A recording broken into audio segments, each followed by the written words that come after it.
থেকে 1 মাস আগে বা 15 দিন আগেও আমরা যখন কারণ বাজারে গেছি বা সাধারণ মানুষ একজন রিক্সাওয়ালা শ্রমিক খেটে খাওয়া মানুষ যখন বাজারে যায়, বাজারটারে জাহান্নাম মনে হয়েছে। তার কারণ হচ্ছে এই বাজার এই ফুলকপিটাই আমরা 80 টাকায় কিনছি, 70 টাকায় কিনছি। এখন এটা 25 টাকা নাইমা যাওয়াতে জনগণের ভালো হয়েছে, আবার আমরা কৃষকরা বিদ্রোহ করছি। এখানে প্রশ্ন হচ্ছে, একটা কৃষক এইটা উৎপাদন করতে তার কত টাকা খরচ হচ্ছে?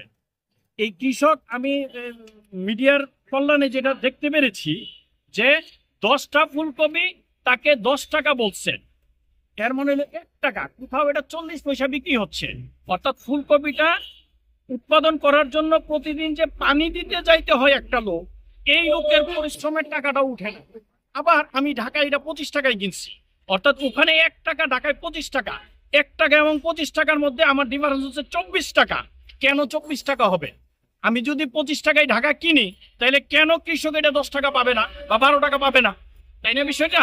সুতরাং ওই 1 টাকা থেকে 25 টাকা পর্যন্ত এই যে 24 টাকার ডিসক্রিপেন্সি, এই 24 টাকার ডিসক্রিপেন্সিটা কোথায় হচ্ছে, এই কোথায়টা আমাদেরকে খুঁজে বের করতে হবে, এবং এইটা খুঁজে বের করা সরকারের দায়িত্ব। এইটা খুঁজে বের করা সরকারের দায়িত্ব। এখন প্রশ্ন হচ্ছে, কৃষক যদি তার ন্যায্য মূল্য না পায়, তাহলে সে কেন এই চাষটা করবে? কারণ কৃষক তো এই চাষটা করে তার সংসার চলে, এই চাষটার উপর ডিপেন্ড করে, এবং এই চাষটা করতে গিয়া সে হয়তো বিভিন্ন এনজিওগুলি থেকে লোন নিচ্ছে, সরকার থেকে লোন নিচ্ছে, বা বিভিন্ন ব্যাংক থেকে লোন নিচ্ছে, কিন্তু এই লোনের টাকাটা তো তার উঠছে না। লোনের টাকা তো দূরের কথা, সে পানি দিতে গেলে তার যে একটা পারিশ্রমিক দরকার, এই টাকাটা তো তার উঠতেছে না। তাইলে আপনি কৃষককে মাঠে ঠকাইতেছেন, আর আমি ভোক্তা হিসাবে আমি ঢাকা শহর বলেন আর গ্রামে বলেন বাজারে আমি ঠকতেছি। তাহলে আমিও ভিকটিম, কৃষকও ভিকটিম। মধ্যস্বত্বভোগী যারা এর মধ্যে সিন্ডিকেট করে এই 24 টাকা খাইতেছে, এই 24 টাকা গুলাকে আমার ধরা উচিত, এবং এইটা সরকারের দায়িত্ব।